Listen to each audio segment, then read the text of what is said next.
Dad has decided not to walk me down the aisle at my wedding.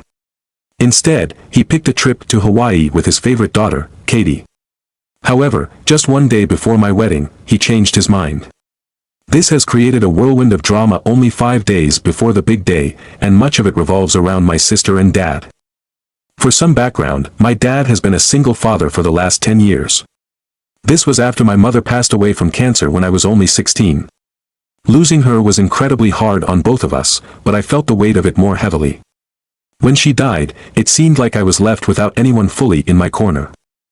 Meanwhile, my sister Katie, who is 2 years older than me, took full advantage of the situation. While our mother always treated us equally, my dad had a soft spot for Katie, which let her get away with a lot. After my mother's death, my sister often bossed me around, treating me like her personal servant. Whenever I stood up for myself, Dad would ask me to comply with her wishes because he believed she was too fragile to do things on her own. This was frustrating for me. Though Katie had been sickly as a child, she used that to her advantage even as she got older. She would pretend to be sick or claim to have colds to avoid doing chores. This meant I ended up doing most of the work around the house while she lounged in her room. I found it incredibly annoying, but I felt like I had no choice.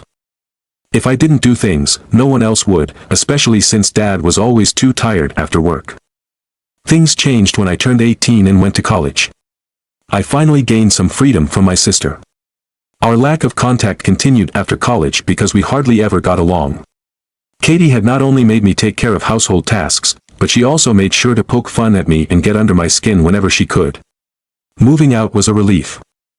While I missed my dad, I knew I wasn't willing to sacrifice my peace of mind for family dynamics that made me unhappy. It may sound strange, but even though my dad often favored Katie, I had a good relationship with him. We had our fair share of fights about his bias, but ultimately, he was still my father, and I always found a way to make up with him.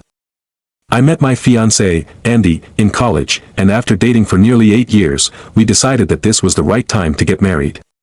Our careers are in a good place, and we both felt ready for this commitment. Unfortunately, things haven't been as great for Katie. After college, she had been living on her own but returned to live with Dad after quitting her job. She decided to join a friend in starting a jewelry business. They had high hopes, but their project was doomed from the start. They didn't do any research and jumped into the business unprepared. They burnt through all their investment money, which had mostly come from family and friends, without any success. After their venture failed, she ended up having to shut it down and isolated herself even more. Now, she is back living with Dad, while I am trying to navigate the complexities of my upcoming wedding amid this family drama. Since that time, she has been without a job. It has been almost 6 months since she was last employed, and during this entire period, she has shown no initiative to begin searching for a new position. Instead, she has been relying entirely on my dad for financial support.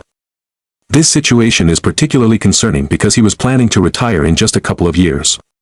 However, with the financial burden of supporting her, I am starting to think that his retirement plans may no longer be realistic or feasible. This issue has been the center of recent arguments between us. I believe he needs to encourage her to get up and start looking for a job. It is not fair for her to depend on her aging father for the rest of her life, especially after a failed business venture. She needs to take charge of her life and seek out opportunities that could help her move forward.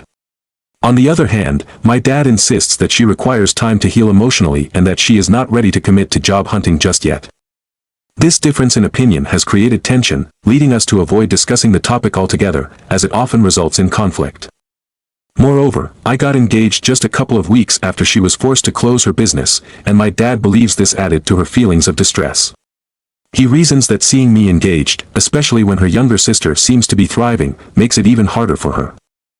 I sense that she feels envious of my happiness, and she often expresses this jealousy on social media.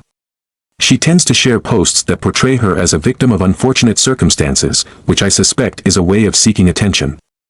Whenever someone comments on her posts, which come across as cries for help, she seems to use it as an opportunity to bring my successes into the conversation.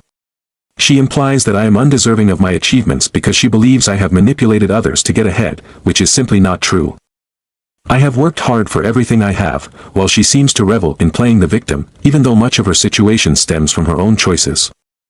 Not long ago, about 3 weeks back, her beloved cat passed away after nearly 15 years together. This was a significant loss for her, and understandably, she was overwhelmed with grief. My dad mentioned that her emotional state had worsened, to the point where he felt sympathy for her, which was unusual for me to hear. Although I wanted to reach out and offer my condolences, I hesitated because I did not want to come off as insincere. Instead, I asked my dad to share my sympathies with her. Given that she was already struggling with depression, the loss of her cat hit her hard. She refused to eat for several days, and my dad had to beg her to get out of bed and take care of herself. Watching them go through this was heartbreaking, and I felt pity for both of them. Yet, my focus was primarily on preparing for my upcoming wedding, which was only a few weeks away. I stayed in touch with my dad, providing support whenever he felt down about her behavior, but I knew I needed to prioritize my own life at that moment. I had not anticipated that this family turmoil would create problems for me. A few days ago, my dad reached out to inform me that he would not be able to walk me down the aisle at my wedding. Naturally, I assumed that he would take on this role without hesitation, so when I called him to formally invite him to do so, I was taken aback when he said he needed time to think about it. This raised alarm bells for me. The following day, he called to decline my invitation, and I was genuinely bewildered. When I pressed for the reasons behind his decision, I was shocked by his explanation. He revealed that after cremating her cat, she expressed a desire to go to Hawaii to scatter its ashes on the beach. This location held special significance for her, as she had fond memories from a road trip there with friends, when she had taken her cat along. Since the date of my wedding coincided with 1 month after her cat's death, she believed it was important to honor its memory on my special day. Consequently, my dad not only declined to walk me down the aisle but also seemed to prioritize her emotional needs over my important milestone. This revelation was deeply unsettling and left me grappling with the implications for my wedding day. Not only did my dad decline to walk me down the aisle, but he also informed me that he would not be able to attend my wedding at all. I was taken aback by his words. He expressed his sincere apologies and mentioned that he would make it up to me later. However, he explained that he had to go with Katie, my sister, because she had expressed a desire to do something outside the house for the first time in weeks. Katie specifically asked for my dad to accompany her, as she needed someone to be there to support her emotionally during a tough time in her life. Hearing this made me extremely angry, but I tried to handle the situation calmly. I suggested to my dad that perhaps Katie could bring a friend with her, or that she could wait just one more day to go out so that he could be present at my wedding. It was important to me to have at least one of my parents there. Unfortunately, my dad informed me that Katie was quite firm in her request and that he had even made similar suggestions himself. He wanted to attend my wedding just as much, but when he tried to suggest alternatives to her, she became very upset and accused him of not caring about her feelings. Katie argued that on my wedding day, I would have a lot of people around me who cared about me, while she felt that all she had was our dad. She believed that, considering what she was going through, she should be the priority at that moment. When my dad expressed his belief that, given her situation, she should indeed be a priority, I completely lost my cool. I told him it was clear that she had always been his top priority, and it didn't surprise me that he was choosing to ditch me on my wedding day just to be with her. In my anger, I didn't let him say anything further, hung up the phone, and blocked him on all platforms. The next couple of days were tough. I felt devastated and cried heavily. I shared my frustrations with Andy, and he seemed to understand my perspective. After 2 days of tears, I decided that instead of dwelling on my hurt, I would take action that would upset my father and sister. It was evident that Katie was playing mind games with me, and I was determined to respond in a way that would make them both uncomfortable. I reached out to my uncle, who happens to be my dad's twin brother and someone my dad absolutely cannot stand. The tension between them has been obvious to me since childhood. I vividly recall the awkwardness at family gatherings, where their rivalry would turn combative as they tried to outdo each other. Their dislike for one another was palpable, and despite my grandparents' best efforts to mediate, neither of them was willing to back down. Over the years, my dad stopped attending events when he knew my uncle would be around, especially after my mom passed away. Even though I didn't have a close relationship with my uncle, I found myself feeling a bit sympathetic towards him. I understood what it was like to have a sibling who you simply cannot stand. Regardless of our distance, after my conversation with my dad, I decided to go against the grain and contact my uncle to ask him if he would walk me down the aisle. When I reached out, he was understandably surprised and admitted that he wasn't sure what to say since he didn't think we were close enough for such a request. However, I explained that my motivation was to upset my dad because of his behavior. At that point, I didn't need to convince him any further. Instantaneously, he was on board, especially once he understood the situation and how it would annoy my dad. In fact, my uncle laughed and embraced the idea. Even at their age, he couldn't resist an opportunity to embarrass his own brother. We agreed to make a public post about this arrangement, ensuring that my father would definitely see it. That very evening, I shared my gratitude for having my uncle agree to walk me down the aisle. I felt a mix of satisfaction and empowerment, knowing I had taken control of a situation that had made me feel so powerless just days before. I felt an overwhelming sense of gratitude toward my uncle when he agreed to walk me down the aisle on my wedding day. Given the emotional turmoil surrounding my family dynamics, his support meant the world to me. However, just a few hours later, I received a phone call from my father. I had unblocked him specifically for this reason, hoping for a mature conversation. Instead, I was met with disappointment. My father expressed his anger that I would consider having my uncle walk me down the aisle, claiming it was disrespectful and embarrassing for him. He insisted that I should agree to let him perform that honor, even threatening to convince my sister, Katie, to delay the scattering of ashes, a gesture that seemed manipulative at best. I reminded him that he had his chance to be a part of my life during a crucial moment, but he chose to prioritize Katie over me. I felt this was a fair response, a way of giving him a taste of his own medicine. During our conversation, my father accused me of being petty and immature. I acknowledged his point. Yes, I was acting out of pettiness, but it felt justified under the circumstances. His anger escalated, and by the end of the call, he was in tears, saying he couldn't believe I would act this way when he was simply trying to support my sister, who was going through a tough time. He accused me of lacking empathy and being cruel, stating that my sister had lost everything, and I couldn't even let her have our father for one day. His words lingered in my mind, making me question if my actions were indeed insensitive, especially considering my sister's struggles. I sought input from others, wondering if I should apologize to my father. The situation was complicated. I had asked my uncle to take on the role of walking me down the aisle after my father opted not to because he was accompanying my sister to Hawaii on my wedding day. With only 2 days left until the wedding, I decided that I would simply walk down the aisle by myself. This felt more fitting, as I realized over time that I would ultimately be on my own. I spoke with my uncle again, and he was understanding about my decision. He was content with being a guest, which was the original plan, and he had been uncertain about taking on the role of escorting me down the aisle anyway. In dealing with my father, I avoided another potential confrontation and chose to leave him a message instead of calling. I told him that he was welcome to attend the wedding but did not need to walk me down the aisle. I also made it clear that if he preferred to go to Hawaii with Katie, he was free to do so. However, I warned that if he continued to prioritize her over me, I would have to cut ties with him for good. I felt I had given him enough chances to prioritize me, but each time, he had failed in that regard. I no longer wanted to endure this kind of disrespect, especially as I prepared to begin a new chapter in my life. My focus was on my wedding day, and I wanted to enjoy the happiness of that occasion without worrying about how my father would react. I had spent too much time concerning myself with his feelings, and it became clear that he had no regard for my own. If he truly cared, he would have considered my feelings and apologized after my message. Instead, he remained silent, not even acknowledging me.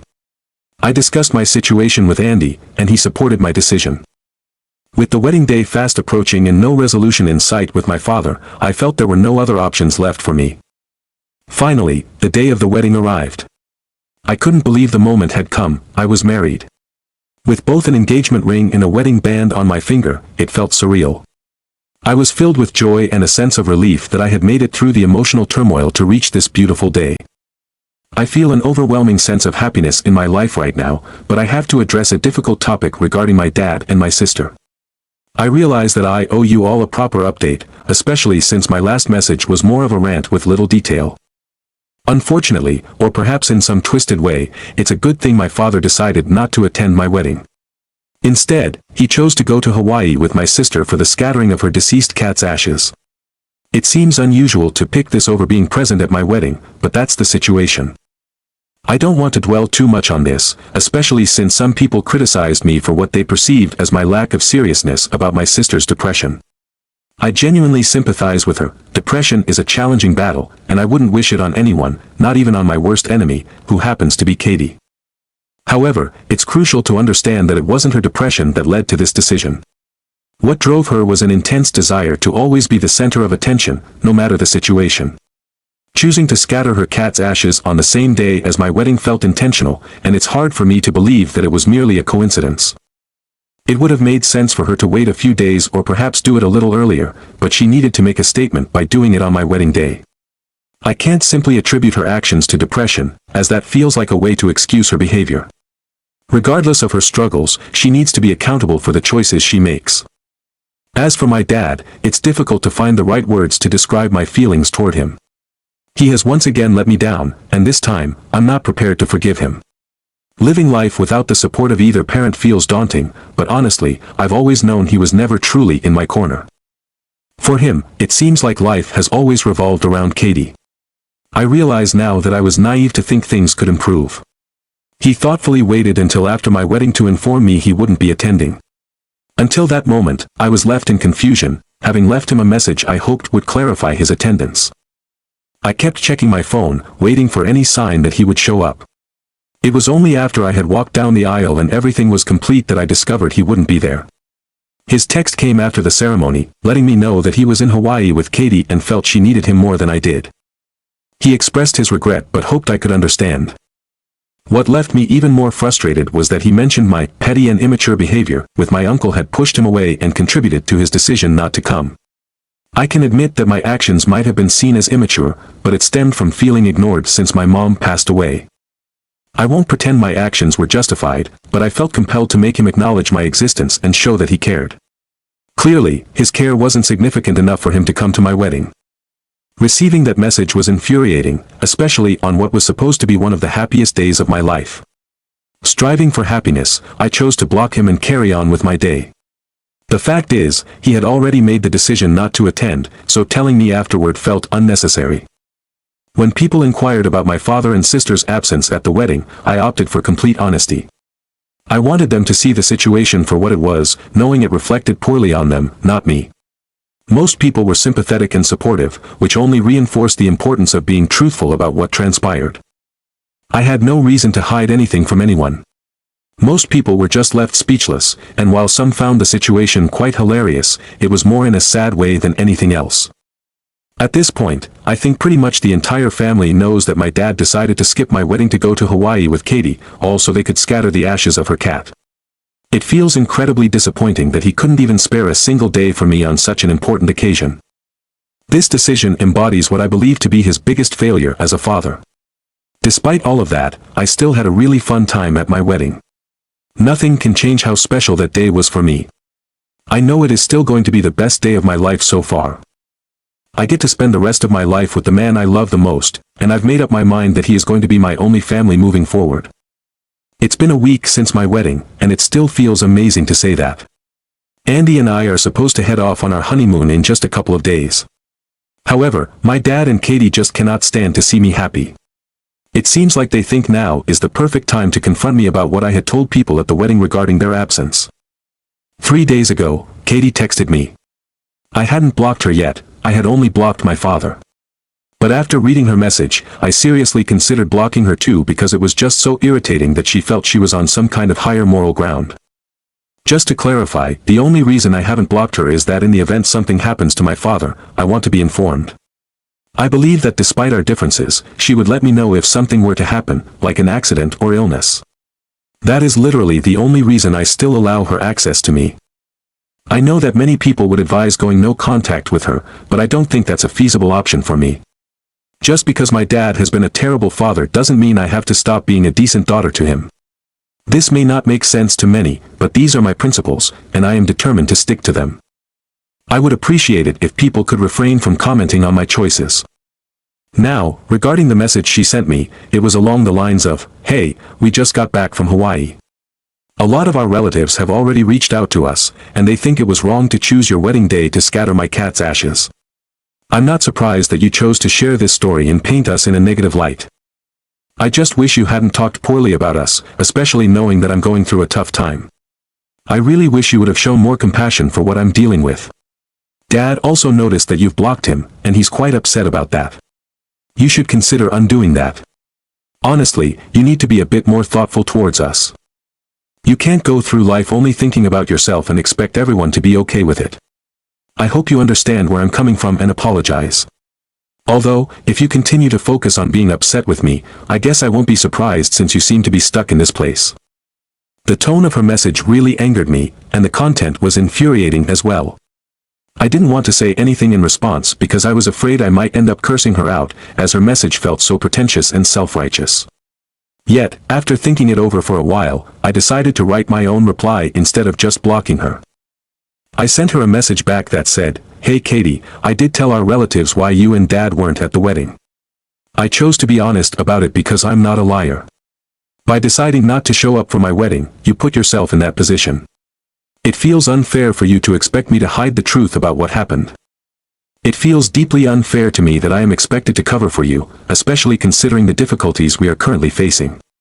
The truth is, both of you have treated me with unkindness over the years. You couldn't even put aside your feelings and think about me on my wedding day. Just for that one special day, I hoped you might prioritize my happiness, but that didn't happen.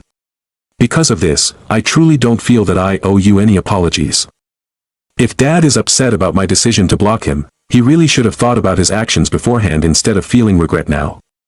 My decision is final, and I have no desire for any contact with either of you.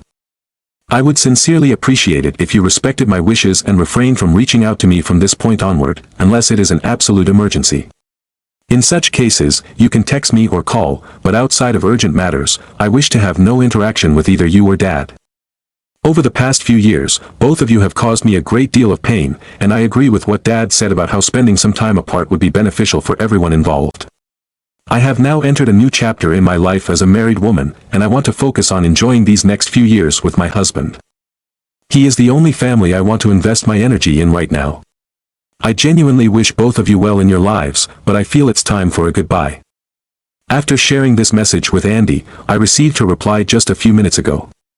She assured me that she would respect my wishes regarding no contact, but she also mentioned that Dad is still very upset about my choices. However, I can't change the fact that this situation is a result of their own actions. I suspect Katie is relieved at the thought of not having to communicate with me, and if Dad is really that upset, well, that's unfortunate. Like I said, this is his fault.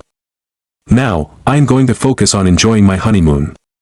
We have been looking forward to this for a long time, and I deserve the chance to have some fun and make wonderful memories during this special time.